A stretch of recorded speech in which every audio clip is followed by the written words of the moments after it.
Hey guys, this is Divyanshu, welcome back to another episode of football daily. और आज के episode की अगर हम पहली अपडेट की बात करें ना, तो वो आती है यहाँ पर नेमार को लेके। अब सबसे पहले तो यार आई थिंक लास्ट के अगर हम कुछ घंटों की बात करें या फिर अगर एक दो दिन पहले की बात करें ना, तो शायद से टॉड बोहली के दिमाग में ना एक बार फिर से वो कंसेप्ट आ गया कि हम ना एक सुपरस्टार साइनिंग करते हैं। और यहाँ पर देखो, अभी तक पता क्या था, जब टुकल ने रोनाल्डो को एक तरीके से कहा कि नहीं ठीक है यार, मैं सुपरस्टार साइनिंग के खिलाफ हूँ, पता मेरे को यार ये भी लग रहा है कि एक्चुअली में ना टुकल को एक प्रॉपर नंबर 9 चाहिए ही नहीं, क्योंकि अगर एक्चुअली में उसको चाहिए होता ना तब तक चेल्सी उसको दिलवा भी देती।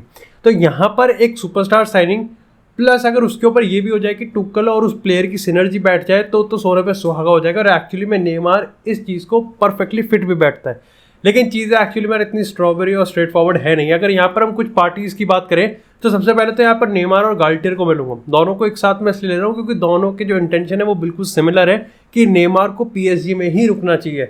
अब अगर नेमार की बात करें तो भाई देखो, वो तो खुश है और तुम खुद सोचो कि यार उसके पास ऐसा कोई बहुत बड़ा इंसेंटिव है ही नहीं कि वो पीएसजी छोड़ के जाना चाहे। पहली चीज़ तो देखो यार, उसकी बनती है ड्रेसिंग रूम में। दूसरी, उसको भाई बढ़िया लाइफस्टाइल है और सबको पता है कि नेमार को लाइफस्टाइल एक काफ़ी ज़्यादा बड़ी ऐसी चीज़ है जिससे वो इन्फ्लुएंस रहता है। तीसरी चीज़ कि उसको भाई पैसा मिलता है, पूरा ताबड़तोड़ तरीके से पैसा मिलता है, तो दूसरी जगह जाएगा, यहाँ पर चेल्सी जाएगा जिस पर हम बात करेंगे, तो कहीं ना कहीं तो पे कट उसको लेना ही पड़ेगा।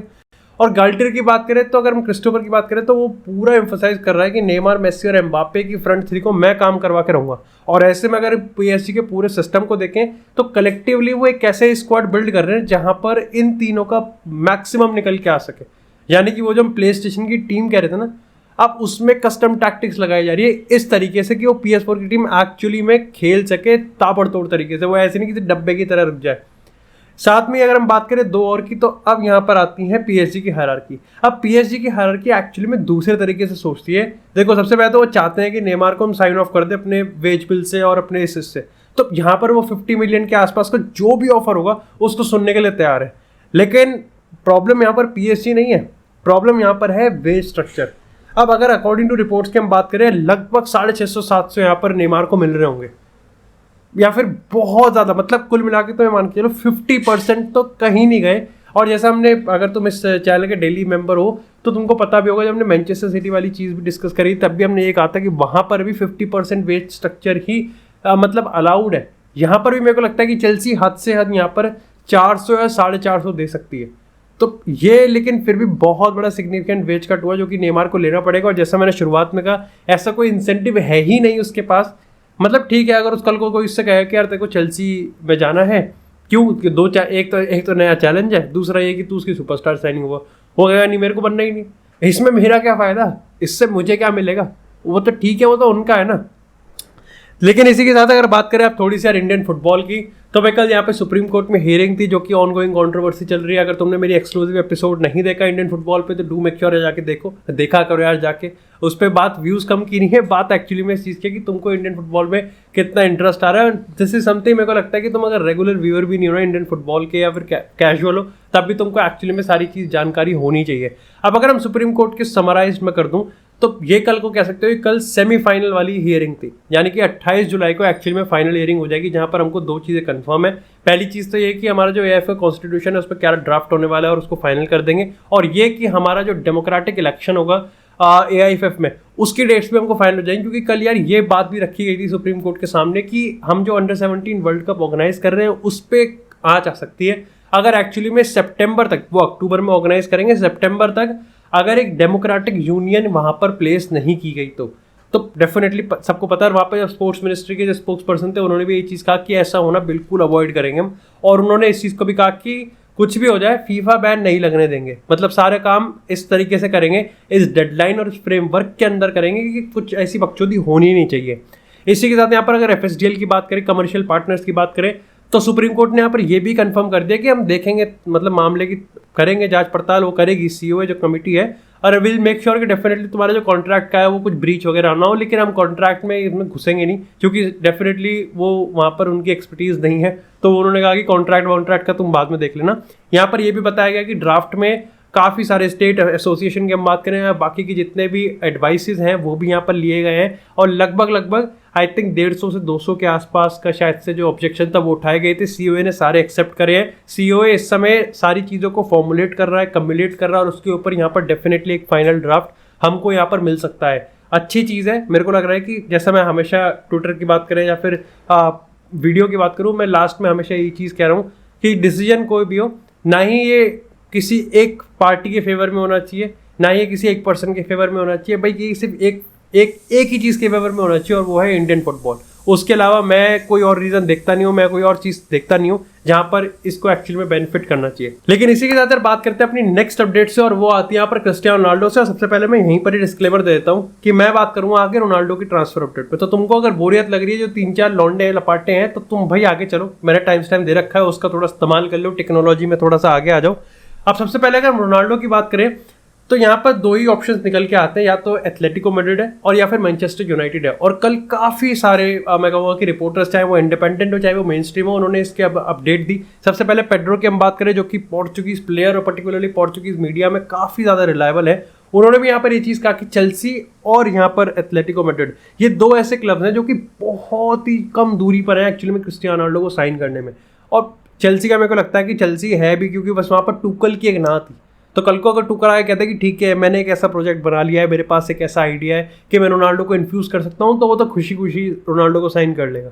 तो वहाँ पर टूकल की अभी हाँ नहीं है। एथलेटिको मैड्रिड की बात करें तो कह रही यहाँ तो पूरा चिट्ठा ही है। सबसे पहले अगर हम बेन जेकब्स की बात करें, जो कि कॉरेस्पॉन्डेंट है, तो उन्होंने भी यहाँ पर इस चीज़ पे बहुत एम्फेसाइज किया है कि एथलेटिको मैड्रिड इंटरेस्टेड है, प्रॉपर तरीके से इंटरेस्टेड है क्रिस्टियानो रोनाल्डो में। वहीं बदले में रोनाल्डो भी इंटरेस्टेड है। अभी तक ये लग रहा था कि रियल मैड्रिड बाहर है पूरी तरीके से।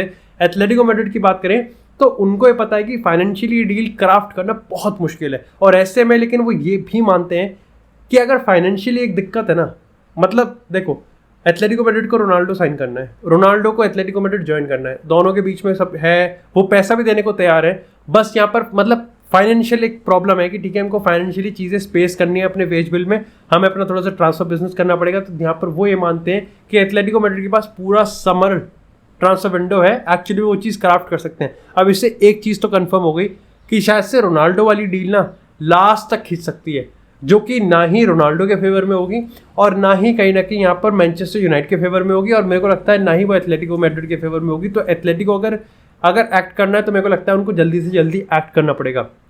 इसी के साथ अगर हम जॉर्ज मेंडेस की एक दुविधा की बात करें ना, तो मैंने शुरुआत में इसलिए क्यों कहा कि मैनचेस्टर यूनाइटेड या फिर एथलेटिको मैड्रिड, और यूनाइटेड में रहने के चांसेस है उसके बहुत कम लग रहे हैं। और उसके पीछे रीज़न ये है कि देखो यार, अगर इस पॉइंट ऑफ टाइम पर रोनाल्डो वापस से यूनाइटेड में रुकता है ना, तो एक ये नैरेटिव बन जाए कि सारे बड़े क्लब्स ने उसको रिजेक्ट कर दिया है। और ऐसे में जॉर्ज मेंडेस, जो कि एक सुपर एजेंट है, वो भी क्रिस्टियानो रोनाल्डो के एजेंट है, तो डेफिनेटली उसके लिए बहुत गंदा इंप्रेशन होगा कि वो रोनाल्डो को एक चैंपियंस लीग प्लेइंग क्लब नहीं दिलवा पाया। समझ रहे हो तुम? मतलब उस पे अब अंदर की डिटेल्स की बात करें कि चेल्सी ने अलग रीजन से, बायर्न ने अलग रीजन से, सिटी, रियल मैड्रिड, बार्सिलोना, जो भी रीजन से, लेकिन नैरेटिव तो यही बिठाया जाएगा ना। फैक्ट से घंटा किसी को फर्क नहीं पड़ता कि डिटेल्स क्या, उनको इससे फर्क पड़ता है कि हमें इसकी गांड मारनी है और हम ट्विटर पे इसकी गांड मारेंगे। तो यहाँ पर ये चीज़ एक ऐसी है कि इसको बिल्कुल अवॉइड करना चाहता है।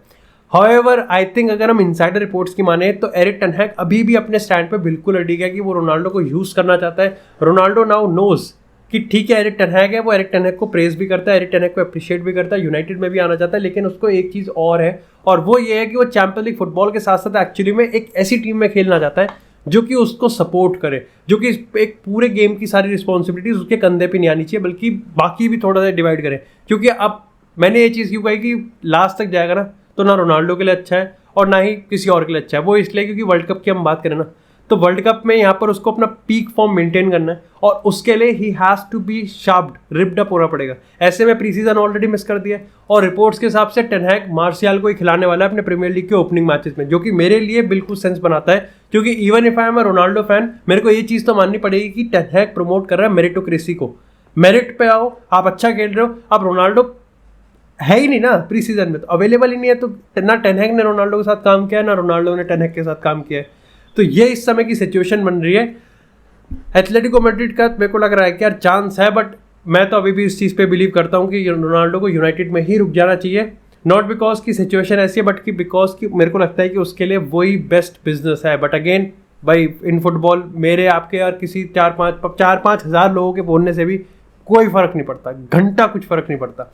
लेकिन इसी के साथ यार बात करते हैं थोड़ी सी जोस कुंडे की, और मेरे को लगता है ना कि इस समर के बाद ना, इस ट्रांसफर विंडो के बाद, आई थिंक चेल्सी को ना सबसे पहले देखो, अभी हम क्या कहते हैं कि एक तो आपको क्लब के साथ एग्रीमेंट होना चाहिए एक आपका प्लेयर के साथ एग्रीमेंट होना चाहिए। नहीं, अब उसमें एक और चीज़ ऐड कर दो चेल्सी के केस में कि अब आपका बार्सिलोना के साथ भी एग्रीमेंट होना चाहिए, क्या हम इस प्लेयर को साइन कर लें।